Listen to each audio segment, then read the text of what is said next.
Hey, we're back today with Baseball Think Tank. Wanted to share with you one of the assessments that we've been using with some of the athletes. What it does is it checks for stability as well as the ability to breathe while maintaining that stability. You also get a little bit of idea of how mobile they are in a static position as far as hip extension, thoracic extension, big toe extension. So what I'm going to do is demonstrate the posture and just explain what we're trying to do. We're going to get into a half kneeling position. We're going to do it both on the left side, knee down, as well as the right side. So I'll demonstrate with the left side down. I'm going to get into a position where my left knee's on the floor and it's directly beneath my left hip. My front foot is going to be forward with the knee bent at 90 degrees. My thighs are parallel to one another. That's important that I don't have my leg out to the side in a kickstand type position. Bringing them closer together in parallel adds to the difficulty of the position and gives you a better true idea of the stability of the athlete. What I'm going to do from there is I'm going to get as tall as I can. Imagine a string coming off the top of my head to the ceiling. Bring my hands behind my head, keep my elbows wide, and just hold that position while I breathe deeply. We want to see the athlete go through 5 breath cycles. 5-second inhale, 5-second exhale.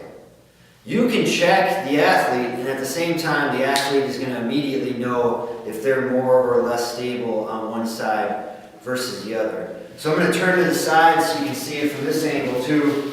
Again, the knee is directly beneath the hip. I've got my toes dorsiflexed, and then I'm going to engage my glute. Thighs are parallel, elbows are flared wide, and I'm going to maintain this posture while I breathe deeply through 5 cycles. Again, we try to get our athletes in this posture, see if they can do a 5-second inhale and a 5-second exhale, and you should see some movement from their abdomen as they inhale and exhale. What you can check for, again, I said this at the beginning, you can see how well they can maintain the elbow flare, gives you a good idea of thoracic extension. You can see whether or not they can attain true hip extension all the way through. Oftentimes what we'll see is we'll see someone set up in this position. And at first glance it looks like they're proper, but if there's a big difference between this and this. So make sure that they can get full hip extension. And then surprisingly, you'll come across a lot of athletes that have difficulty even dorsiflexing their big toe. They'll want to set up like this.